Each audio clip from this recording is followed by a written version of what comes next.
এই 2.5 দিনের হায়াত, কিন্তু রব্বুল আলামিন তাকে এমন একটা বিদ্যা দিয়ে দিল, আল্লাহ তার মগজে এমন একটা বিদ্যা দিল, এমন নাকের ঘ্রাণ শক্তি আল্লাহ তারে দিয়ে দিল। আপনার রক্তের গ্রুপ কি মশা এটা জানে। এ পজিটিভ রক্তওয়ালারে এ পজিটিভ মশাই খাবে, ও নেগেটিভ রক্তওয়ালারে ও নেগেটিভ ওয়ালা রক্ত এই মশাই খাবে, অন্য কোনো মশা তার রক্ত নেয় না। মশার নাকের মধ্যে এই একেবারে অদৃশ্য এই ল্যাবে ইট বসাই দিল কে? এই রক্ত পরীক্ষা করার জন্য পৃথিবীর কোথাও মশার যেতে হয় না, তার নাকের মধ্যে আল্লাহ রাডার বসাই দিয়েছে। পিঁপড়া দলবদ্ধভাবে বাসে।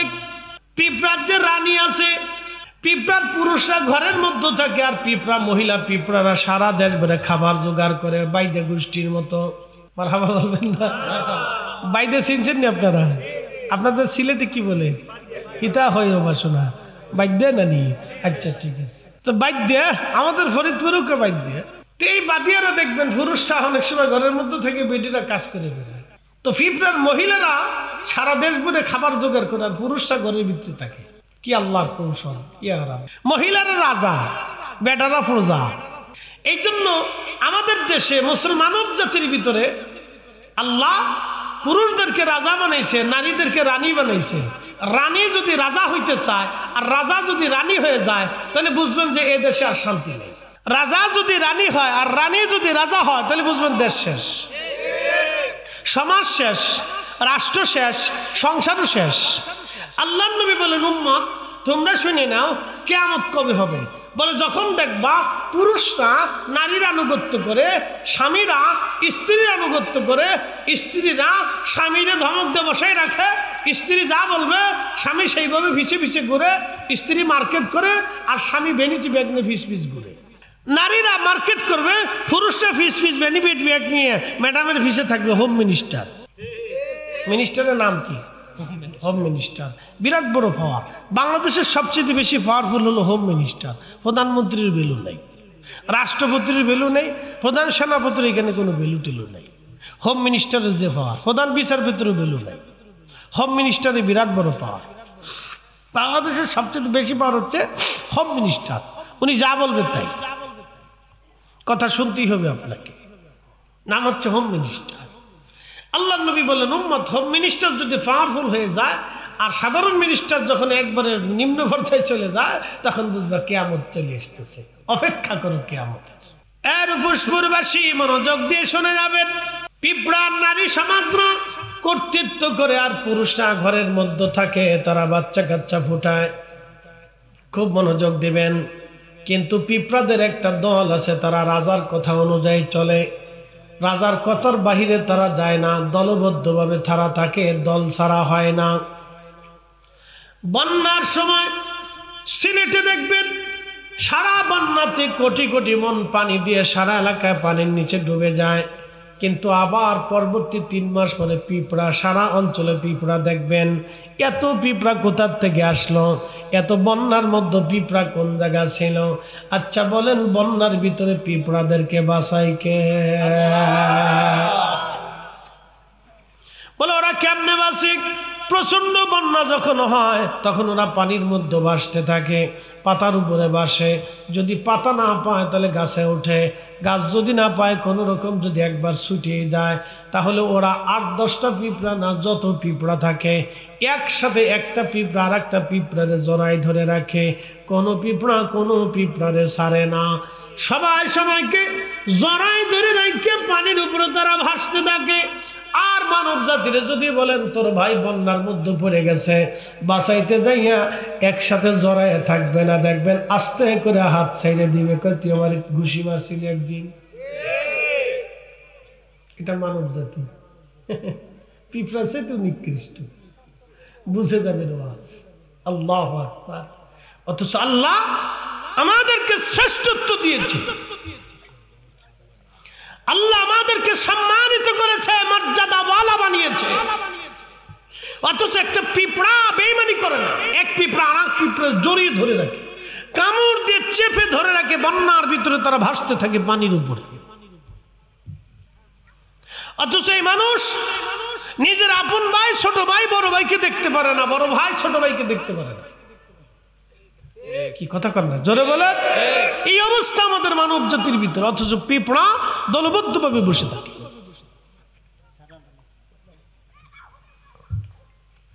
আর পুষ্পরবাসী মনোযোগ দিবেন। পিঁপড়ার গল্প শোনাইলাম, মশার কাহিনী শোনাইলাম। বন্ধু আমার, এক একটা প্রাণী এরকম আল্লাহ আমাদেরকে, প্রত্যেকটা প্রাণীর ভিতরে আল্লাহ গুণাবলী দিয়েছেন। প্রত্যেকটা প্রাণীর মধ্যে আল্লাহ গুণাবলী দিয়েছেন, গুণ দিয়ে দিয়েছেন, ভালোবাসা দিয়েছেন। আহা, মনোযোগ দিয়ে শুনবেন। আপনারা দেখেন ব্যাঙ যখন ডাকে তখন বুঝবেন আল্লাহর আকাশ থেকে বৃষ্টি আসবে। কারণ ব্যাঙ যখন ডাকে তখন শুধু ব্যাঙ ডাকে না, সে আল্লাহকে বলতে থাকে, ইয়া রব, আপনি আমার মাখলুক বানাইছেন, পানি কেন দিবেন না, পানি দেন। খুব মনোযোগ দেন। হুজুর দলিল কি? হা, দলিল দিয়ে যায়। ব্যাঙ যখন ডাকে বুঝবেন আল্লাহর আকাশ থেকে বৃষ্টি আসবে। আর উপস্পরের মুসলমান, আপনি ভাবেন শুধু আপনি কান্নাকাটি করেন, আমার আল্লাহর না, আল্লাহ সৃষ্টি ব্যাঙ ডাকাডাকি করে। দেখবেন আপনার ওই যে ব্যাঙের কথা বলছিলাম, এরকম প্রত্যেকটা প্রাণীর কথা আমি আপনাদেরকে শোনাই দিয়ে যাই। বলে হুজুর কেন শোনাইতেছেন? এখান থেকে অনেক কিছু শিখার আমাদের আছে। আল্লাহ কোরআনে বললেন, ওয়াতাফাক্কারুনা ফি খালকিস সামাওয়াতি ওয়াল আরদ, আসমান জমিনের মধ্যে যা কিছু আছে সব কিছু নিয়ে তুমি ফিকির করো, চিন্তা করো, গবেষণা করো, তাহলে আমি রব কি জিনিস তুমি জানতে পারবা। চিৎকার মেরে জোরে বলেন আল্লাহু আকবার। কখনো তোমাকে যদি ভুলি, হেদায়েতের আলো জেনে নিয় কাছে তুলি, ঠাই দিও প্রিয়তম, অগ ঠাই দিও প্রিয়তম, অগ মহিয়ান, তুমি রহমান, তুমি মেহেরবান। অন্ধ গাহে না শুধু তোমারি গুণগান, বুঝে না তবু শান, তুমি রহমান, তুমি মেহেরবান। হযরত সুলাইমানের জমানাতে বৃষ্টি হয় না, পানির অভাবে কষ্ট হয়। দেখবেন প্রচন্ড গরমের সময় সিলেটে বৃষ্টি হয়। গত বছর সিলেটে বৃষ্টি হলো, কিন্তু সারা বাংলাদেশে বৃষ্টি নাই। প্রচন্ড গরমে আমাদের উত্তর দক্ষিণ বঙ্গগুলিতে সলাতুল ইস্তেসকা পড়লো হাজার হাজার, কিন্তু একটা সলাতুল ইস্তেসকার নামাজের পরে একটা জায়গাও বৃষ্টি হইল না। তার মানে দোয়া কবুল হইল না। কথা কর না কেন? দোয়া কবুল হইল না। হাজার হাজার নামাজ পড়েছে, কবুল হয় নাই। তার মানে অর্থ হলো আমাদের হাতের ভিতরে ময়লা জমে গেছে। আমাদের হাতের ভিতরে কি জমে গেছে? ময়লা জমে গেছে। দেখেন ব্যাঙে কেমনে দোয়া করে। আজকে ব্যাঙের দোয়া শেখে। ইয়া আল্লাহ। ইমাম ইবনে কাসির আল বিদায়া ওয়ান নিহার মধ্যে লিখতেছেন, সুলাইমানের উম্মতরা ডাক দিয়ে বলল, হুজুর বৃষ্টির অভাবে আমাদের কষ্ট হয়, নবী গো বৃষ্টির বড় দরকার, পানির বড় দরকার, আমাদের কষ্ট হয়। সুলাইমান আলাইহিস সালাম বললেন, তাহলে এক কাজ করো, বৃষ্টি যেহেতু লাগবে তাহলে তোমরা বৃষ্টির জন্য আসো, আমরা একসাথে সালাতুল ইস্তিসকা পড়ি। সালাতুল ইস্তিসকার নামাজ পড়ি। সমস্ত উম্মত নিয়ে সুলাইমান আলাইহিস সালাম রওনা করলেন। কিছু দূর যাওয়ার পরে সুলাইমান নবী দেখতেছে একটা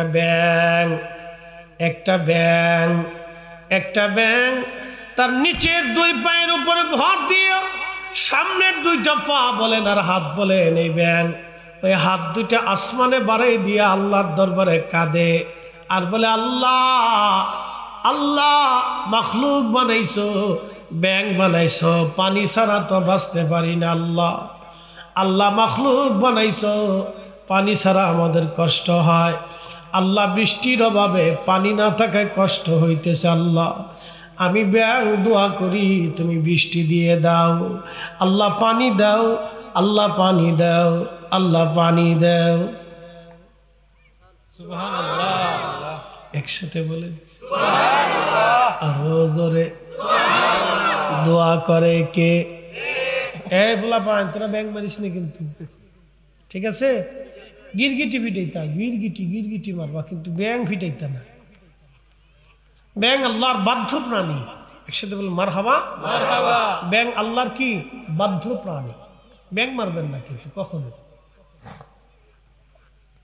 ব্যাং এক আল্লাহর বাধ্য প্রাণী।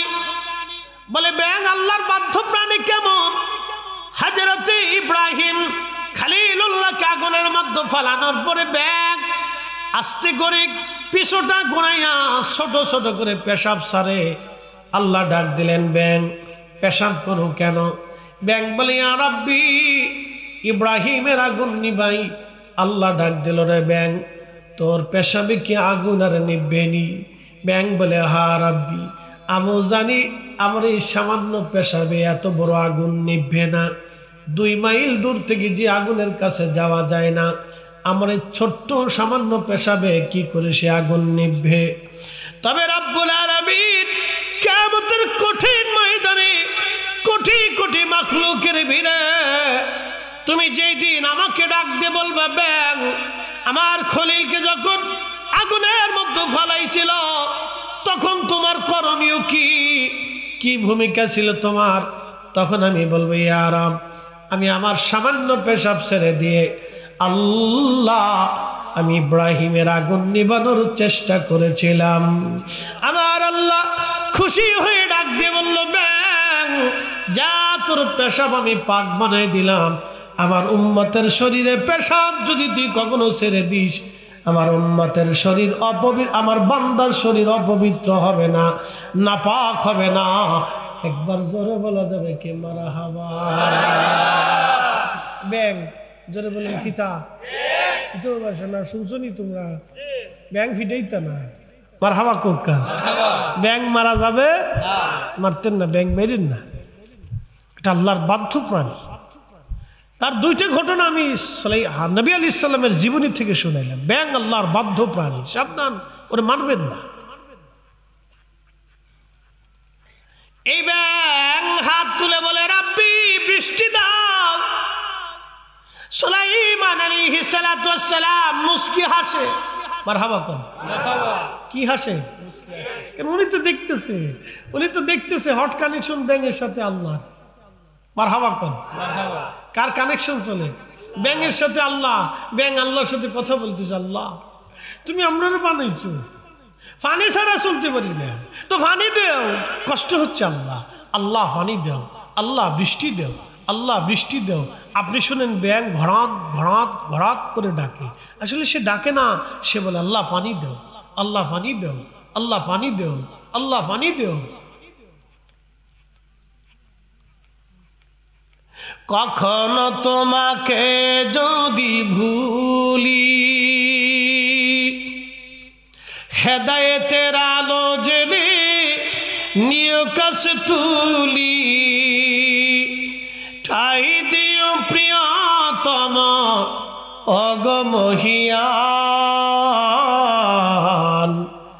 তুমি রহমান তুমি মেহেরবান, অন্ধ গাহে না শুধু তোমারি গুণগান, বুঝে বুঝে না তবু শান।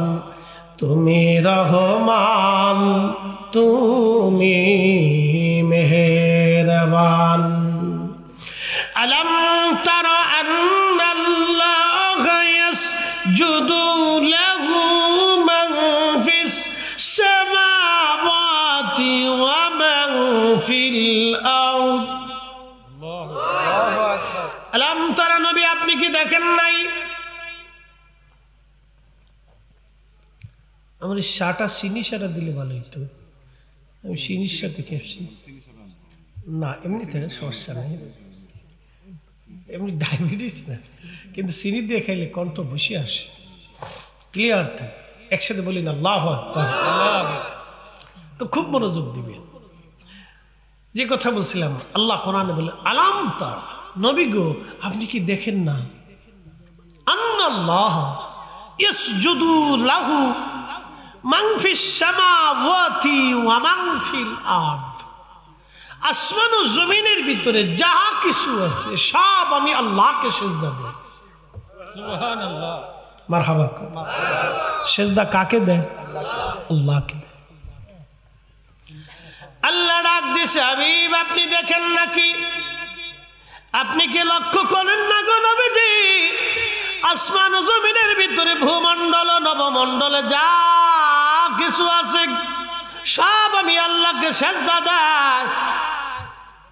খুব মনোযোগ দিয়ে কথা শুনবেন। আশ-শামসু ওয়াল কমারু ওয়ান নুজুমু ওয়াল জিবালু ওয়াশ-শাজারু ওয়াদ-দাওয়াবু ওয়া কাসীরুম মিনান নাস।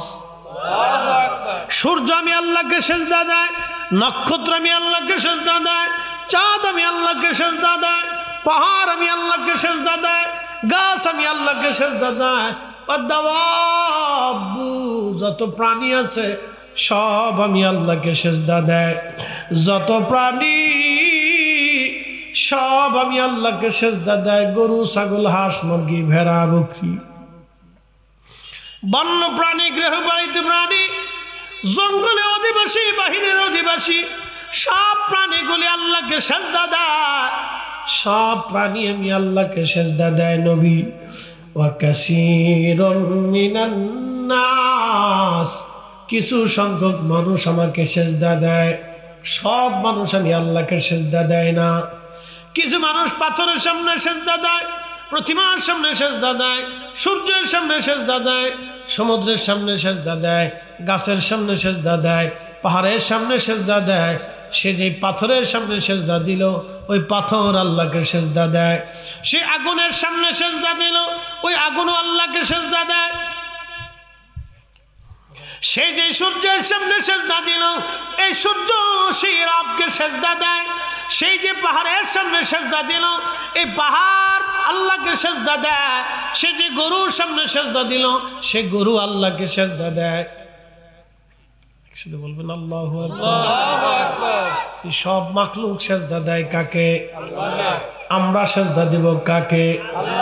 বুঝে যাবেন বন্ধু। এই জন্য নামাজ নামাজ নামাজ নামাজ। এই ওয়াজের পরে আজকে থেকে নিয়ত করে যাবেন, ইয়া রব আর কখনো তোমার সিজদা বাদ দেব না।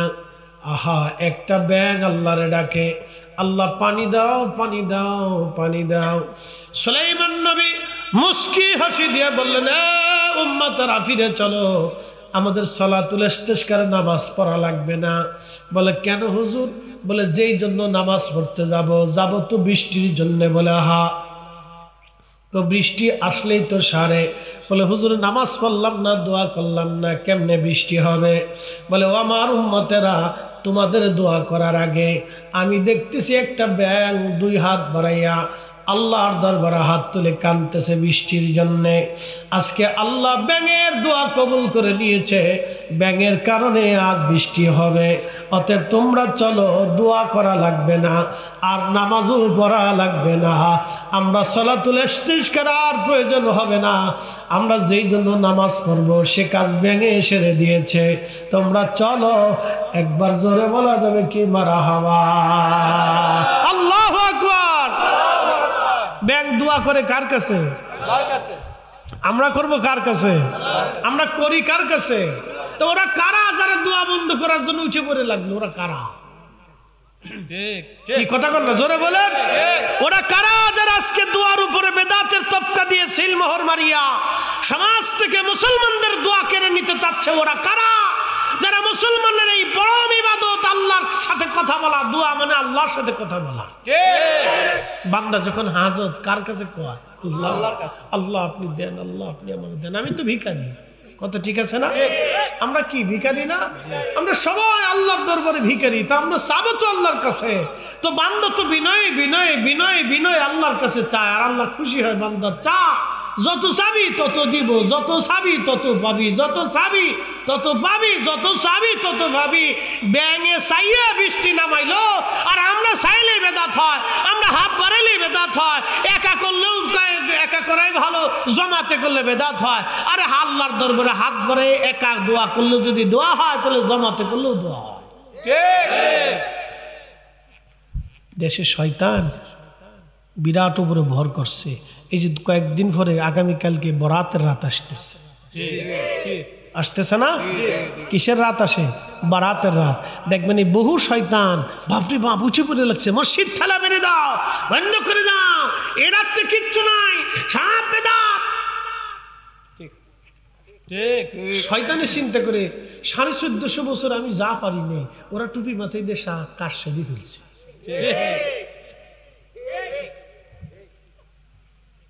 শয়তানের চিন্তা করে আমি যা 1450 বছর পারি নেই, ওরা টুপি মাথায় দিয়ে ফতোয়া দিয়ে তা কাজ সেরে দিছে। আমার কাজ ওরা আঞ্জাম দিতেছে। আমার দায়িত্ব ছিল মসজিদ থেকে বের করে নিয়ে আসা, সেই কাজ হুজুররা করে দিছে। সবাই না, কেউ কেউ। কথা ঠিক আছে না ভাই? তার মানে বুঝে গেল শয়তানের খলিফা। একসাথে বললো শয়তানের খলিফা। শয়তানের খলিফা। শয়তানের দায়িত্ব ছিল মসজিদ থেকে বের করা আর মসজিদে ঢুকতে না দেওয়া।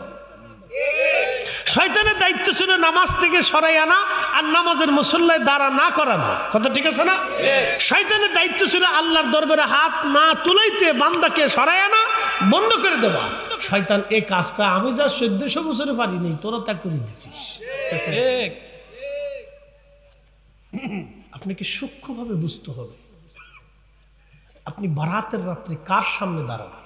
আল্লাহর সামনে। কার দরবারে হাত তুলবে? আল্লাহর দরবারে। কার জিকির করবে? আল্লাহ। কার তেলাওয়াত করবে? আল্লাহ। আল্লাহর কোরআনের তেলাওয়াত করবেন। কার দুরূদ পড়বেন? নবীর দুরূদ। কথা ঠিক আছে না? এখানে সে ফতোয়া মেরে সিল মেরে বন্ধ করে দিচ্ছে। আহা, কত মুসলমানই রাত্রে ঘুমাবে।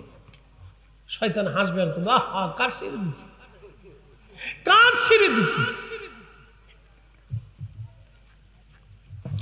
অথচ রব্বুল আলামিন কোরআনে বললেন ফামান ইয়ামাল মিসকালা যাররাতিন খায়রান ইয়ারা ওয়া মান ইয়ামাল মিসকালা যাররাতিন শাররান ইয়ারা।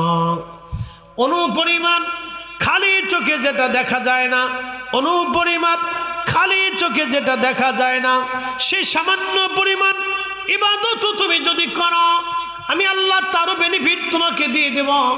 এবং অনুপরিমাণ গুনার কাজ যদি করো, আমি আল্লাহ তারও প্রতিদান তোমাকে দিয়ে দেব।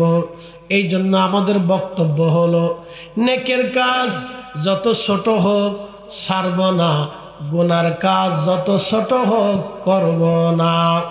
ঠিক কিনা? নেকের কাজ যত ছোট হোক ছাড়ব না, গুনার কাজ যত ছোট হোক করব না। মুসা আলাইহিস সালাম, হযরত ঈসা রূহুল্লাহ আলাইহিস সালাম একদিন পাহাড়ের পাশ দিয়ে যাচ্ছেন। সুন্দর একটা সাদা মার্বেল পাথর, ঈসা নবী সুন্দর সাদা পাথর দেখে চিন্তা করলেন, ইয়া রব, এত সুন্দর পাথর তো কখনো দেখিনি আল্লাহ, পাথরের মধ্যে কি?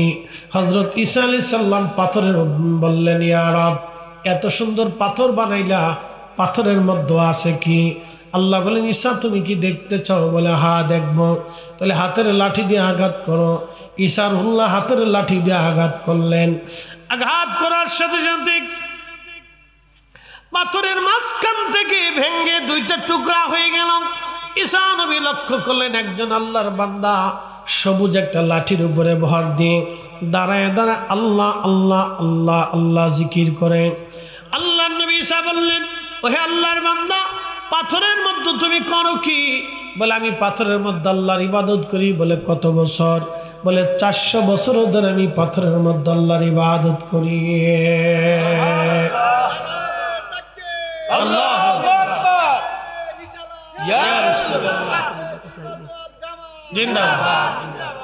মনোযোগ দেন।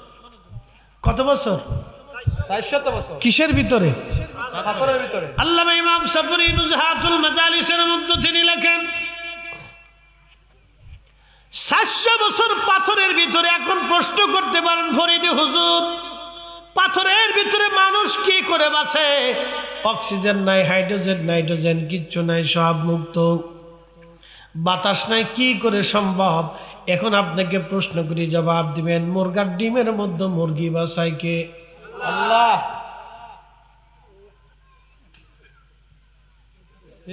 কি কথা কর না কেন? মুরগার ডিমের ভিতরে মুরগা কে বাঁচায়? মুরগি মুরগি মুরগি, বাচ্চা বাচ্চা, ডিমের ভিতরে বাচ্চা কে বাঁচায়? এরপরে যখন এটা বেরিয়ে আসতে চাই তখন মাথাটা ধাক্কা দিয়ে ফোটা করে উঁচা করে কে আমি আসছি কিন্তু, হ্যাঁ আমি আসি কিন্তু, ভিতরেতে বেরিয়ে আসে। কিন্তু তার আগে আল্লাহ তার এই মুরগির ডিমের ভিতরে বাঁচায় রাখছি। আর আপনি একটু চিন্তা করেন তো, একটু চিন্তা করলে, আপনার একটু গবেষণা করলে বুঝতে পারবেন মুরগির ডিমের ভিতরে মুরগি বাঁচাইল আমার আল্লাহ, আমার রব, আমার আল্লাহ, আমার আল্লাহ 4 রঙের মশলা দিয়া, 4 রঙের মশলা দিয়া যে কইরাছে তোর গঠন, 4 রঙের মশলা দিয়া। আগুন পানি মাটি বাতাস একই যোগে করিয়া প্রকাশ। আগুন পানি মাটি বাতাস একই যোগে করিয়া প্রকাশ। দেখিলি না তুই কইরা তালাশ, ওরে দেখিলি না তুই কইরা তালাশ, কোন জায়গা সে মহাজন 4 রঙের মশলা দিয়া, 4 রঙের মশলা দিয়া যে কইরাছে তোর গঠন, 4 রঙের মশলা দিয়া।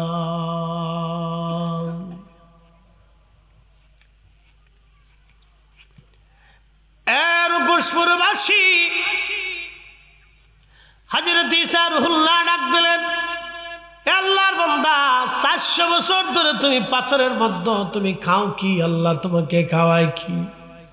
আল্লাহর বান্দা বললেন, হুজুর এই যে পাথরের ভিতরে আল্লাহ আঙ্গুর গাছ লাগায় রাখছে, আমার আল্লাহ এই আঙ্গুর খাওয়াইয়া খাওয়াইয়া আমার 400 বছর ধরে পাথরের ভিতরে ইবাদত করায়। নুজহাতুল মাজালিসের ভিতরে হযরত আল্লামা ইমাম সাবরি রাহিমাহুল্লাহ তিনি লিখতেছে, ঠিক তখনই সারহুল্লাহ ডাক দেখে, রাব্বি এর চাইতে মর্যাদাওয়ালা কোন বান্দা দুনিয়াতে আর আসেনি। আল্লাহ আল্লাহ আল্লাহ 400 বছর ধরে যিনি পাথরের মধ্যে ইবাদত করলেন, কোনো গুনাহ নাই, শুধু নেক আর নেক, নেক আর নেক, নেকি আর নেকি। রব্বুল আলামিন এমন বান্দা আসেনি। আর আল্লাহ ডাক দিলেন, ঈসা এর চাইতে দামি বান্দা আমি দুনিয়াতে বানাবো। বলে আল্লাহ তারা কারা? ঈসা নবীকে আল্লাহ বলেন, ঈসা রে তারা আমার আখিরি নবীর উম্মত। আল্লাহ কি কারণে তাদের এত মর্যাদা হবে? রাব্বি কোন কারণে তাদের এত দাম হবে? আল্লাহ ডাক দিয়ে বললেন, ঈসা এই জন্য আমি আল্লাহ তাদেরকে বিশেষ বিশেষ রাত দিয়ে দিব। তার একটা রাত হবে লাইলাতুন নিসফি মিন শাবান, শাবানের 14 তারিখ দিন যায় রাত। আমার আখিরি নবীর উম্মত একটা রাত্রে ইবাদত করলে আমি আল্লাহ আমার এই বান্দার 400 বছরের নেকির চাইতে বেশি নেকি আমি আমার বান্দার আমল নামায় আখিরি নবীর উম্মতের আমল নামায় দিয়ে দেব। একসাথে বলেন আরো জোরে। ত্রিভুবনের প্রিয় মুহাম্মদ বলেন ত্রিভুবনের প্রিয় মুহাম্মদ এলো রে দুনিয়ায় রে সাগর আকাশ বাতাস আয় রে সাগর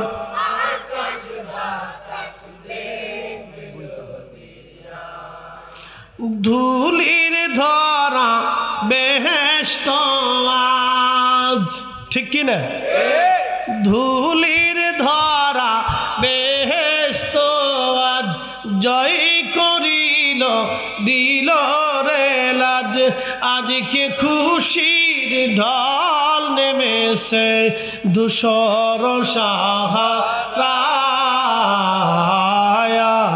রে সাগর আকাশ বাতাস দেখবি যদি আয় রে সাগর আকাশ বাতাস দেখবি যদি শুধু আমার নবী আখের নবীর উম্মতের জন্য আমার রব আমার আল্লাহ এত মর্যাদা দিয়ে দিলেন এক রাত বারাতের রাত আল্লাহ রাত্রে সব উম্মতকে মাফ করে দেয় কিন্তু দুই শ্রেণীকে আল্লাহ মাফ করে না এক নম্বরে যারা মুশরিক যারা পাথরের সামনে সেজদা দেয় প্রতিমার সামনে মাথা নত করে গাছের সামনে সেজদা দেয় আল্লাহ ব্যতীত অন্য কাউকে খোদা মনে করে স্রষ্টা মনে করে আল্লাহর সাথে শরীক স্থাপন করে আল্লাহর নবী বললেন ইমাম নুরউদ্দিন হাইসাবি মাজমুউজ জামায়াতের ভিতরে বিশুদ্ধ সনদে তিনি লেখেন আল্লাহ সবাইরে মাফ করে কিন্তু মুশরিক আও মুশাহিদ এবং দুই নম্বরে যারা হিংসা করে হিংসা জোরে বলেন কি আরো জোরে জোর হয় না কেন জোরসে বলো এই এক কারণে বাঙালি পিছিয়ে পড়ে রয়েছে আমি সারা জীবনের আমার যত গবেষণা দেখছি শুধু হিংসা বাঙালিদের আর কোনো দোষ নেই এরা কাজ করে ভালো কর্মটা আছে ভালো শুধু হিংসা একজন বিদেশ গেলে আরেকজনের ভালো লাগে না এক ভাই পয়সাওয়ালা হলে আরেকজনের কাছে খারাপ লাগে কথা ঠিক আছে না একজনে ভালো খাইলে আরেকজনের কাছে হিংসা লাগে এক দোকানদার ভালো বিক্রি করলে ওর পাশের দোকানদার হিংসা করে এক গাড়ি চালক ভালো রুজি করলে আরেকজনে হিংসা করে এই শুধু হিংসার কারণে এ জাতির পরিবর্তন হইল না তকদিরের পরিবর্তন হয় নাই শুধু হিংসা এই বাঙালি জাতির ভিতরে শুধু হিংসা এই কারণে এদের তকদিরের পরিবর্তন হলো না বিরাট বড় হিংসার কারণে কেউ ভালো কাজ করতে পারে বিরাট হিংসা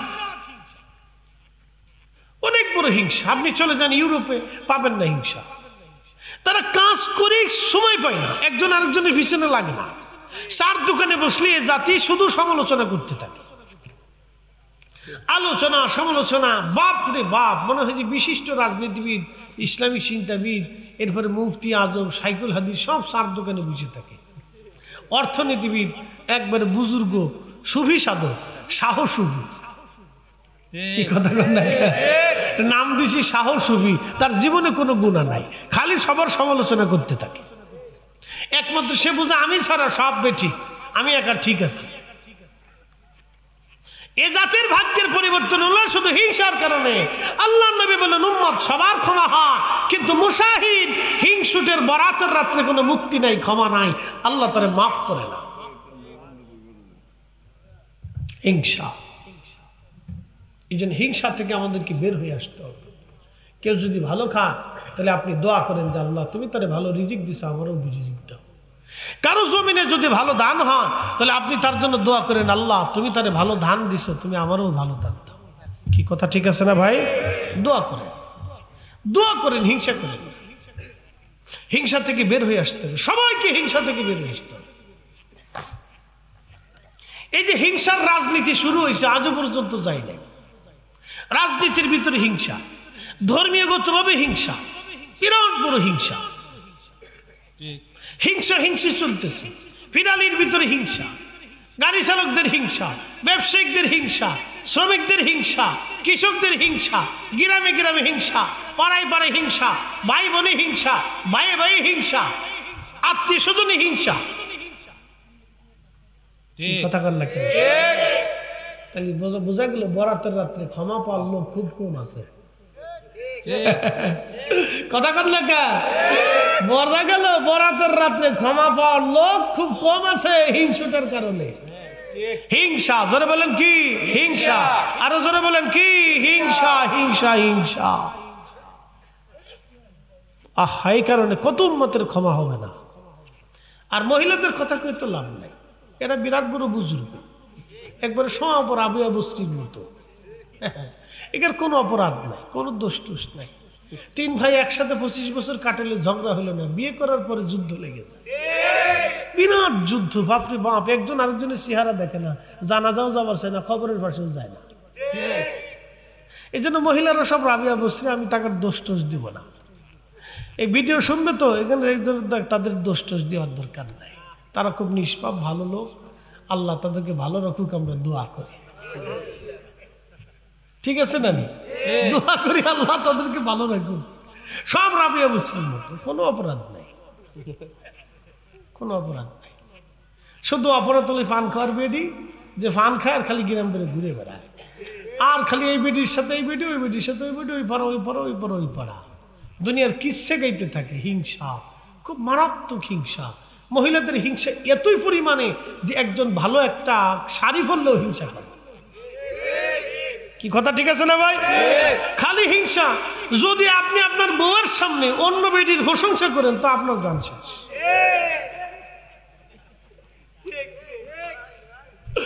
একবার রাবিয়া বসরি বললাম না, কোনো গুণা নাই তাদের, বিরাট বড় গুণ, তারা খুব ভালো। যদি খালি একবার আপনার স্ত্রীর সামনে অন্য বেটির প্রশংসা করেন তো শেষ। তো একবারে মরার একদিন পর্যন্ত আপনার এই খোঁটা শুনতেই হবে। তাহলে আপনি তৈরি থাকেন, লিখিতভাবে নিয়ে নেন যে মরার একদিন পর্যন্ত মনে আমাকে একটু শুনতেই হবে। প্রস্তুতি নিয়ে থাকবেন, মাথা ঠান্ডা রাখবেন, শুনবেন আর হাসবেন, আর কিছু করতে পারবেন না। হিংসা, কথা কন না কেন? ঠিক কিনা? হিংসা। আল্লাহ হিংসার কারণে এই বারাতের রাত্রে কত মানুষকে আল্লাহ মাফ করবে না, তার হিসাব নাই। হিংসা। আপনি জানেন কত দামি রাত? এখন প্রশ্ন করতে পারেন, হুজুর এক রাত 400 বছর, এটা তো কমই হয়েছে, আরো বেশি। বেশিটা বলবো? কমনই বেশিটা? একসাথে বলেন আল্লাহু আকবার। এবার বেশিটাই আছে। ঈসা আলাইহিস সালামকে আল্লাহ এক রাতের এত দাম, বাকিটা তো করে দিয়েছে। আল্লাহু আকবার। না না, আরো জোরে। এটা কি আমাদের গুণে না নবীর গুণে? আমাদের গুণে না নবীর গুণে? আমাদের গুণে না নবীর গুণে? নবীর কারণে এই মর্যাদা আমাদের, অথচ নবীর মর্যাদা বুঝলাম না। কথা কন না কে? নবীর শান ইজ্জত আজমতে গেলে অনেকের শরীরে চুলকানি আসে, অ্যালার্জি ব্যারাম আছে। কারণ কি? বুঝতে হবে তার শরীরে চুলকানি না, তার ইমানের চুলকানি। পৃথিবীর সবচেয়ে বড় ব্যাধি হলো এই ব্যাধিটা। এই ব্যাধি থেকে জাহান্নাম পর্যন্ত নিয়ে যাবে। আহা, কত কঠিন হবে হাসর। একটা মারাত্মক ব্যাধি এটা। এর উপর পুরবাসী মনোযোগ দিয়ে কথাগুলি শুনে যাবেন। আজ 400 বছরের হিসাব দিলেন, এবার আর একটু বাড়াই হিসাব বলে দিয়ে যাই। ঈসা নবী বললেন, আল্লাহ এক রাতের এত দাম যদি হয়, বাকি রাতের বাকি মর্যাদার কথা তো এখনো বলোই নাই। আল্লাহ তাহলে আমারে ওই নবীর উম্মত বানাও। আল্লাহ আমার ওই নবীর উম্মত বানাও। হযরত ঈসা নবীর দোয়া আমার আল্লাহ কবুল করে নিয়ে বলেন, হ্যাঁ ঈসা, তোমাকে ওই নবীর উম্মত বানাই দিলাম। কিয়ামতের ময়দানের আগে তুমি আসবা পৃথিবীতে। ইমাম মাহদী যখন দুনিয়াতে আসবে, তাকে সাহায্য করার জন্য আল্লাহ আসমান থেকে, চতুর্থ আসমান থেকে আমার আল্লাহ ঈসা নবীকে 2 ফেরেশতার কাঁধে ভর দেওয়ায় ঈসাকে নামাবে। বর্তমান সিরিয়া নাম, আগে নাম ছিল শাম।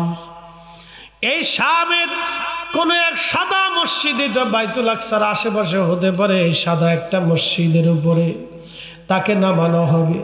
ওখান থেকে ঈসা রুহুল্লাহ মার্চ করে মুসলমান নিয়ে বাইতুল্লাহতে আসবে।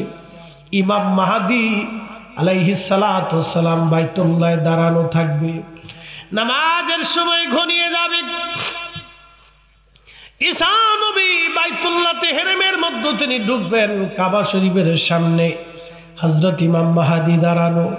ইমাম মাহদী জায়নামার মুসল্লা থেকে সরে এসে বলবেন, আপনি আল্লাহর নবী ছিলেন, জলিল কদর রাসূল ছিলেন, অতএব আপনি এই নবীর উম্মত হয়ে পৃথিবীতে আসছেন। নবী ঈসা রুহুল্লাহ, আপনি আজকে হেরেমে নামাজ পড়াবেন, আমরা সব মুসলমান আপনার পিছনে নামাজ পড়ব। ঈসা নবী ডাক দিবে, ও মাহদী, ইমাম মাহদী, আমি ঈসা রুহুল্লাহ যদিও রসুল ছিলাম, নবী ছিলাম, কিতাবধারী রসুল ছিলাম, কিন্তু এই উম্মতের মর্যাদা দেখে আমি উম্মত হওয়ার বাসনা নিয়ে এসেছি। আমি এই উম্মতের মর্যাদা দেখে এই উম্মত হওয়ার বাসনা নিয়ে দোয়া করেছি, আল্লাহ কবুল করেছে। আল্লাহ আমাকে পৃথিবীর শেষ প্রান্তে তোমার সাহায্যের জন্য দুনিয়াতে পাঠাইল আমার আল্লাহ। ওগো মাহদী, আমি উম্মতের ইমাম হওয়ার জন্য আসি নাই, মাহদী তুমি নামাজ পড়াবা, আমি এই উম্মতের ইমামের পিছনে নামাজ পড়ার জন্য এসেছি। আজকে আমি মুসল্লি হব, তুমি না ইমাম হবা। চিৎকার মেরে বলেন আল্লাহু আকবার। এই একসাথে বলেন আল্লাহু আকবার। নারে রিসালাত, ইয়া রাসূলুল্লাহ, আহলে সুন্নাত ওয়াল জামাত জিন্দাবাদ, জিন্দাবাদ। আল্লামা মুফতি জহির ইসলাম ফরিদী সাহেব জিন্দাবাদ, জিন্দাবাদ। আল্লাহকে যে পাইতে চায়, হযরতকে ভালোবেসে, আরশ কুরসি লৌহ কলম না চাহিতেই পেয়েছে সে। আল্লাহু সাল্লি আলা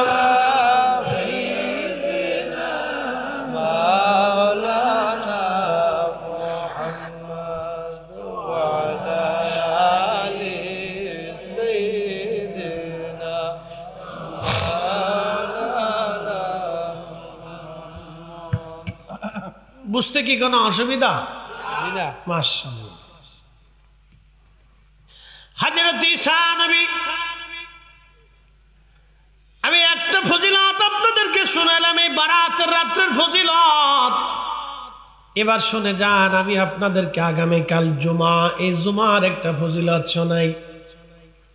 আল্লাহর হাবিব বলেন, ও আমার উম্মতেরা, আমার ১৬ লক্ষ নবী দুনিয়ার থেকে চলে গেছে, ১,২৪,০০০ নবী গেল, ৩১৩ জন রসুল গেল, কোন রসুল কাল্লা জুমা দেয় নাই, কোন উম্মত কাল্লা জুমা দেয় নাই,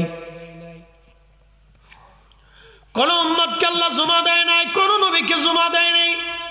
ইহুদিদের কাল্লা দিল শনিবার, খ্রিস্টানদেরকে দিল আল্লাহ রবিবার, কিন্তু আল্লাহ আমাকে দিল জুমা, সাইয়্যিদুল আইয়াম, দিনের সর্দার, জুমার দিন আমার উম্মতকে আমার আল্লাহ জুমা দিল, জুমার মর্যাদা আল্লাহ দিয়ে দিল। আমার উম্মতরা তোমরা শোনো, ইয়া আইয়ুহাল্লাযীনা আমানু ইযা নুদিয়া লিস-সালাতি মিন ইয়াউমিল জুমআতি ফাসআউ ইলা যিকরিল্লাহি ওয়া যারুল বাই'। হে ঈমানদার, যখন জুমার নামাজের আজান পড়ে যায়, তখন তোমরা ব্যবসা বাণিজ্য, বেচা বিক্রি, লেনা দেনা সব ছেড়ে দাও, সব দুনিয়ার সব এক পাশে রেখে দিয়ে তোমরা জুমার জন্য রওনা করো। ফাসাউ ইলা যিকরিল্লাহি ওয়া যারুল বাই', যালিকুম খায়রুল লাকুম ইন কুনতুম তা'লামুন।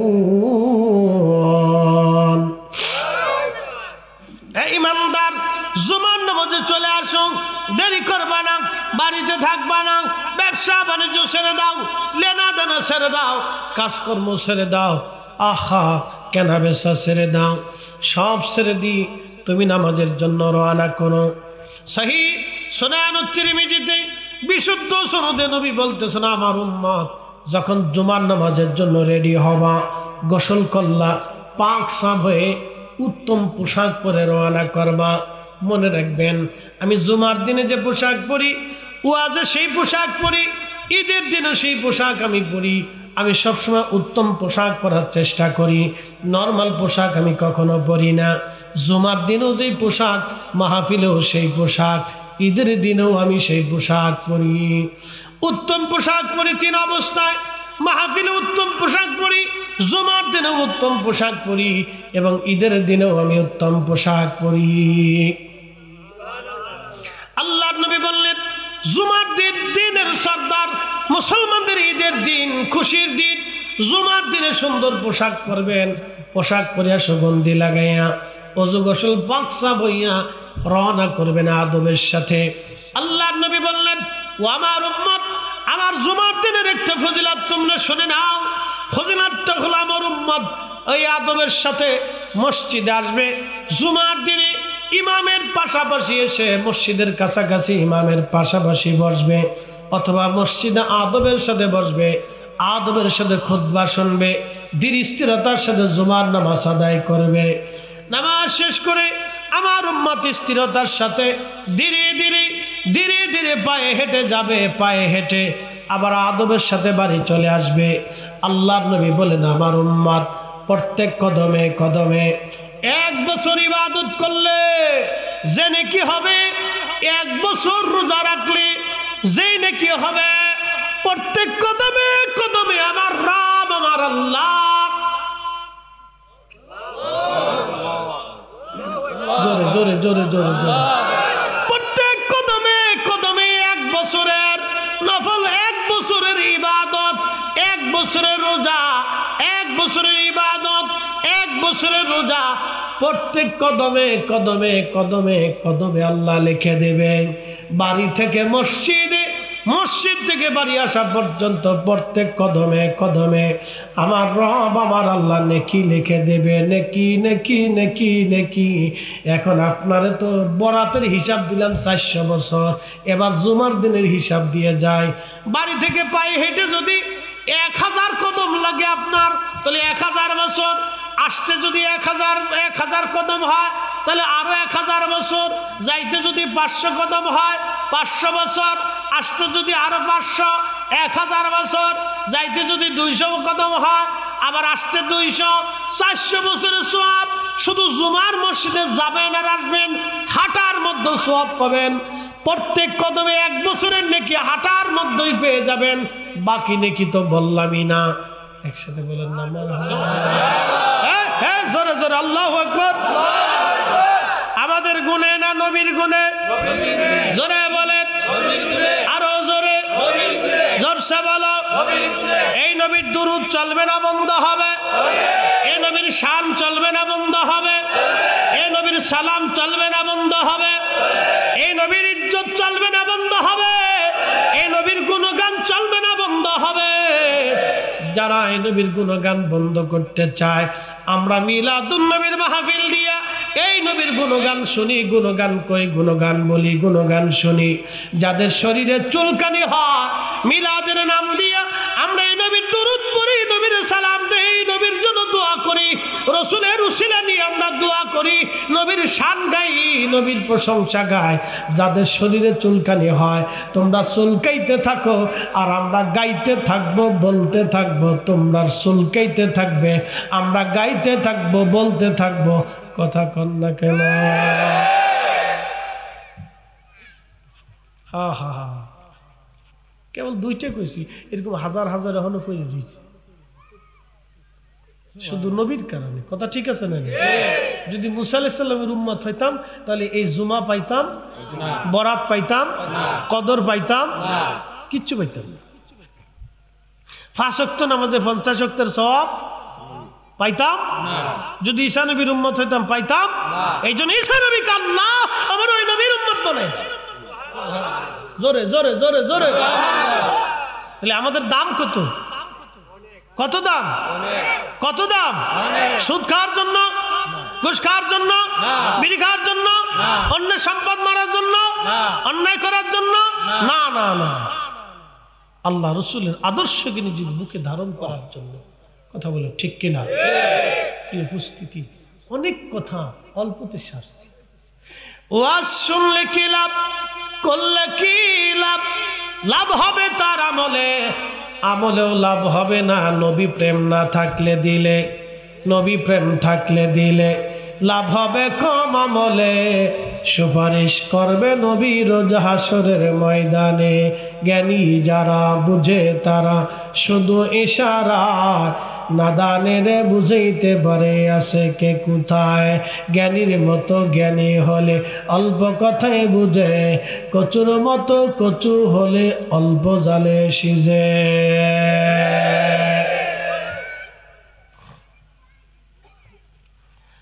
এ মুসলমান, আহা, আমি শুধু আপনাকে নবীর উম্মতের ফজিলত শুনাইলাম, শুধু সামান্য ফজিলত শুনাইলাম, বাকিটা এখনো বলা হয় নাই। বাকি আরো কত ফজিলত পড়ে আছে। ইয়া রাব্বি, ইয়া আল্লাহ, এই নবীর উম্মত হওয়া ভাগ্যের ব্যাপার, মর্যাদার ব্যাপার। আল্লাহ আমাদেরকে এত বড় সম্মানিত করলেন, এত বড় মর্যাদাওয়ালা করলেন। আজকে থেকে নিয়ত করে যাবেন, সামনে মাহে রমজান আসতেছে, মাহে রমজান আসতেছে। এখন মাহে রমজানের একটা ফজিলত বলে দিয়ে যায় না, বলবো না কষ্ট হবে? মাহে রমজান এত ফজিলত আল্লাহ রমজানে দিয়ে দিলেন। প্রিয় নবী বললেন, আমার উম্মত কেউ যদি মাহে রমজানে রোজা রাখে, রোজা যদি রাখে, ঈমান ইহতিসাবের সাথে যদি রোজা রাখে এবং তারাবির নামাজ পড়ে, যথাযথ মর্যাদায় তারাবির নামাজ পড়ে, রাত জেগে জেগে যদি তারাবি পড়ে, তাহাজ্জুদ পড়ে, আমার উম্মত তোমরা শোনো, মায়ের পেট থেকে বের হয়ে আসা একটা সন্তান যেমন একেবারে নিষ্পাপ, মাহে রমজান শেষ হওয়ার আগে আমার উম্মতকে আল্লাহ ওই রকম নিষ্পাপ বানায় দেবে। গুফিরা লাহু মা তাকাদ্দামা মিন যামবিহি, আমার রাসূল বললেন তার জীবনের সব গুনাহ মাপ মাপ মাপ মাপ। একসাথে বলা যাবে কি মারহাবা? একসাথে বলেন কি? মাফ। কি রাখলে? রোজা রাখলে। কিসের সাথে? ঈমান ও ইহতিসাবের সাথে। সুদের টাকা দিয়ে না, ঘুষের টাকা দিয়ে না, অন্যের মাল কেড়ে খাওয়ার টাকা দিয়ে রোজা রাখা যাবে না। কথা ঠিক আছে না? নি হালাল খাবার দিয়ে। যদি বলেন কি খাবার? হালাল খাবার। এ মুসলমান, হালাল খাবার দিয়ে রোজা রাখেন, হালাল খাবার দিয়ে ইফতার করেন, তারাবির নামাজ আদায় করেন। কয় রাকাত? 8 রাকাত না 20 রাকাত? 20 রাকাত। যারা 8 রাকাত বানাইলো ওরা নামাজ পড়, মসজিদে জুতা চোর যায়। আমার ঢাকাতে আমার হাউজিং এর মসজিদ হাজার হাজার মুসল্লি হয়, 4 থেকে 5 হাজার মুসল্লি প্রত্যেক জমায় হয়। বাজান, হাউজিং এর তো সব কোয়ালিটির মানুষ আছে, ধনী থেকে দরিদ্র সব ধরনের মানুষ এখানে আছে, বুজুর্গ থেকে দুষ্ট, কোনো কিছুই বাদ নাই। প্রত্যেক জুমাতে জুতা চুরি হয়, চোর ধরা যায় না, প্রত্যেক জুমাতে চুরি হয়, প্রত্যেক জুমাতে জুতা চুরি। তো জুতা যারা চুরি করে তারা চেষ্টা করে জুতা মোতা বেশি বিড়ি টিড়ি গাঁজা মাজা খায়। কথা ঠিক আছে না? ওরা নিয়ে ওই গুলিস্তানের ওই পারে নিয়ে জুতা বিচ্ছে দেয়। আর ওই গুলিস্তানে একটা মার্কেট আছে, সুরাই মার্কেট। মার্কেটে সুরাই মার্কেট, মার্কেট আছে জাকাতের মার্কেট, কত কোয়ালিটির মার্কেট, সুরাই মার্কেট, জাকাতের মার্কেট। হ্যাঁ, মার্কেটের শেষ নেই। খয়রাতি মার্কেট, কত কোয়ালিটির মার্কেট। তো মনোযোগ দেন, কথা শুনবেন। তো প্রত্যেক জুমাতে জুতা চুরি হয়, প্রত্যেক জুমাতে। তো মসজিদে জুতা চোর আছে, নামাজ চোরও আছে। কথা কন না কেন? হযরত ওমর তারাবির নামাজ চালু করলেন 10,000 সাহাবীর উপস্থিতিতে। 10,000 সাহাবীর উপস্থিতিতে তিনি তারাবি চালু করলেন 20 রাকাত। হযরত শাহজালাল ইয়ামানি দেশে আসলেন 750 বছর আগে। 360 জন আল্লাহর ওলি নিয়ে আসলেন। যদি তারাবির নামাজ 8 রাকাত হতো তাহলে হযরত শাহজালাল ইয়ামানি 360 জন আল্লাহর ওলি, তিনারা 8 রাকাত তারাবি এই জমিনে বাস্তবায়ন করিয়া যাইত। তারা যেহেতু 20 রাকাত করছে, এ সিলেটের মুসলমান হবিগঞ্জের মুসলমান, এটা কি বানিয়েছুম না? বানিয়াচুঙের মুসলমান, তাহলে শুনে যাবেন আজ আমরা কারো ফতোয়া মানব না। শাহজালাল 360 আউলিয়ারটাই ঠিক। এবার মক্কা মদিনার থেকেও যদি বড় হুজুর আসে তাকে মানা যাবে না, কারণ শাহজালালের জুতা টানার যোগ্যতাও হয় না। বলেন ঠিক কিনা? কোন সন্দেহ আছে? তেলের গাড়ি তেলে চলে, হাওয়ার গাড়ি হাওয়ায় উড়ে, বিনা তেলে চালাই গাড়ি নবী সুলাইমান, আমরা সেই মুসলমান। আল্লাহর ওলিরা যে ইসলাম আমাদের দেশে নিয়ে আসছে এটাই ঠিক ইসলাম।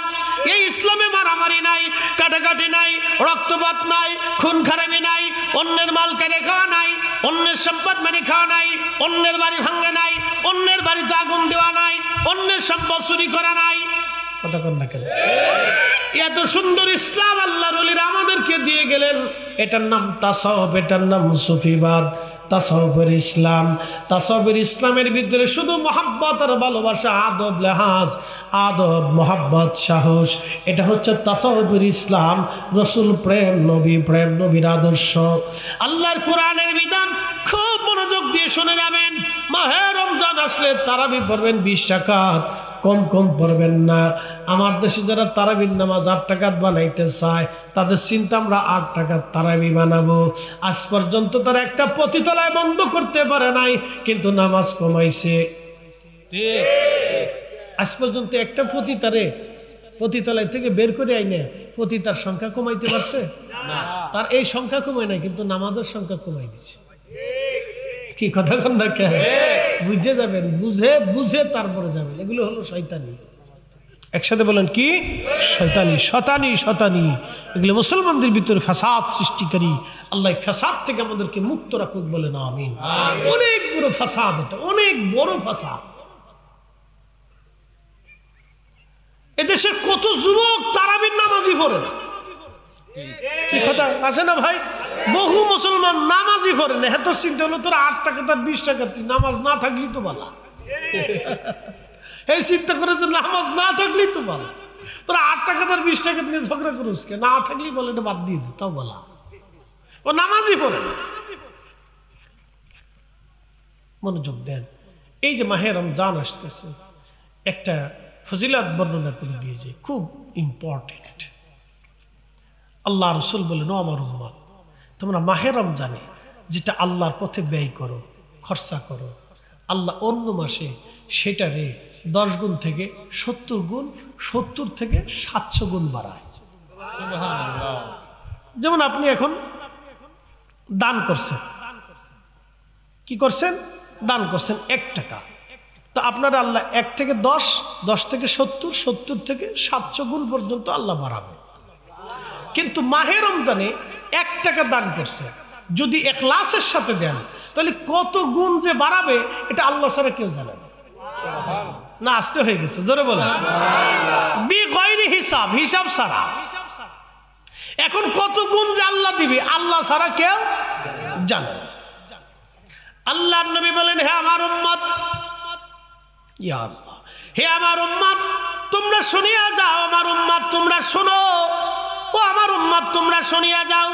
মাহে রমজানে তোমার রোজাদারকে তুমি ইফতার করাও, যদি সম্ভব হয় 1 বেলা দুধ দিয়ে করাও, যদি তা না পারো 1টা খেজুর দিয়ে করাও, যদি তা না পারো তাহলে 1 পেয়ালা পানি দিয়ে তোমার ভাইকে ইফতার করাও। যদি তুমি ইফতার করাইতে পারো তাহলে তোমার রোজা হোক বা না হোক, যারে ইফতার করাইলা তার রোজা হোক বা না হোক, আমার আল্লাহ কবুল রোজার সব তোমার আমল নামায় লিখে দিবে ইফতার করানোর কারণে। জোরে বলেন মারহাবা। আর যদি তুমি রোজাদারকে পেট পুড়ে খাবার খাওয়াও, তৃপ্তির সাথে যদি রোজাদারকে খাবার খাওয়াও, আল্লাহর নবী বললেন তাহলে তোমরা গ্যারান্টি নিয়ে যাও, আমি কিয়ামতের ময়দানে তোমাকে হাউজে কাউসারের পানি পান করাবো। চিৎকার মেরে বলেন আল্লাহু আকবার। কোন পানি? কোন পানি? হাউজে কাউসারের পানি। দুধের চাইতে সাদা, মধুর চাইতে মিষ্টি, মিষ্কের চাইতেও ঘেরান, এত চমৎকার পানি। নবীজি বললেন কোন চোখ কখনো দেখে নাই, কোন জিহ্বা কখনো স্বাদ নিতে পারে নাই, এতই মজার পানি। একবার যদি আমার উম্মত পান করে তাহলে শুনে রাখো, জান্নাতে যাওয়ার আগ পর্যন্ত পানির কথা মনে থাকবে না। ওই পানি আমি পান করাবো যদি আমার উম্মত রোজাদারকে তৃপ্তির সাথে খাবার খাওয়ায়, তৃপ্তির সাথে খাবার খাওয়ায়। আল্লাহ কবুল করুন, জোরে বলেন আমিন। নারে তাকবীর, নারে রিসালাত। তাহলে হাউজে কাউসারের পানি পাইতে হলে কি করা লাগবে? রোজাদারকে খাওয়াইতে হবে। কথা ঠিক কিনা? রোজাদারকে কি করাইতে হবে? খাওয়াইতে হবে, তৃপ্তির সাথে খাওয়াবেন। আল্লাহ কবুল করুক বলেন আমিন। গরিব মিসকিনকে খাওয়াবেন, আল্লাহ তাও কবুল করুক বলেন আমিন। একটা লোক উঠবেন না, একটা লোক উঠবেন না। এত সময় দীর্ঘ ফজিলতের বয়ান আপনাদেরকে শোনাইছি, একটানা দমসারি নেই, একটানা 1.5 ঘন্টা আপনাদেরকে ওয়াজ শোনাইতেছি। একসাথে বলবেন না মারহাবা? সারা রাত্র যদি করি তাও মজা লাগবে, মজার জিনিস মজা লাগে, ঠিক আছে না? আর যাদের ইমান মজবুত তারা এই আরো মজা লাগে, কারণ আল্লাহ কোরআনে বলছেন ওয়াইদা তুলিয়াত আলাইহিম আয়াতুহু যাদাতুহুম ঈমানা। আমার ওয়াজ যখন, আমার কথাগুলি, আমার আয়াতসমূহ যখন তেলাওয়াত করা হয় তখন ঈমানদার যারা তাদের ঈমান বাড়তে থাকে, বাড়তে থাকে। এই জন্য বাড়িতে কোরআন খতম দিবেন, কোরআন পড়াবেন। এই যে মাহে রমজান আসতেছে, বেশি বেশি করে কোরআন শরীফ পড়বেন, বেশি বেশি করে বাড়িতে কোরআন তেলাওয়াত করবেন, আর অধিক পরিমাণে বাড়িতে কোরআন খতম দিয়াবেন। হাফেজদেরকে ডেকে এনে কোরআন খতম দিয়াবেন, কোনো নিষেধ নাই, কোনো বেদাত নাই। বেশি বেশি করে কোরআন শরীফ পড়াবেন, বেশি বেশি করে মরহুম মরহুমাদের জন্য দোয়া করাবেন। সাবধান, যতদূর পারেন এই মাসে, যত বেশি পারেন রমজানে, তত বেশি আল্লাহর কাছ থেকে চাইয়ে নিবেন। সাবধান, কোনো বেদাত টেদাত নাই।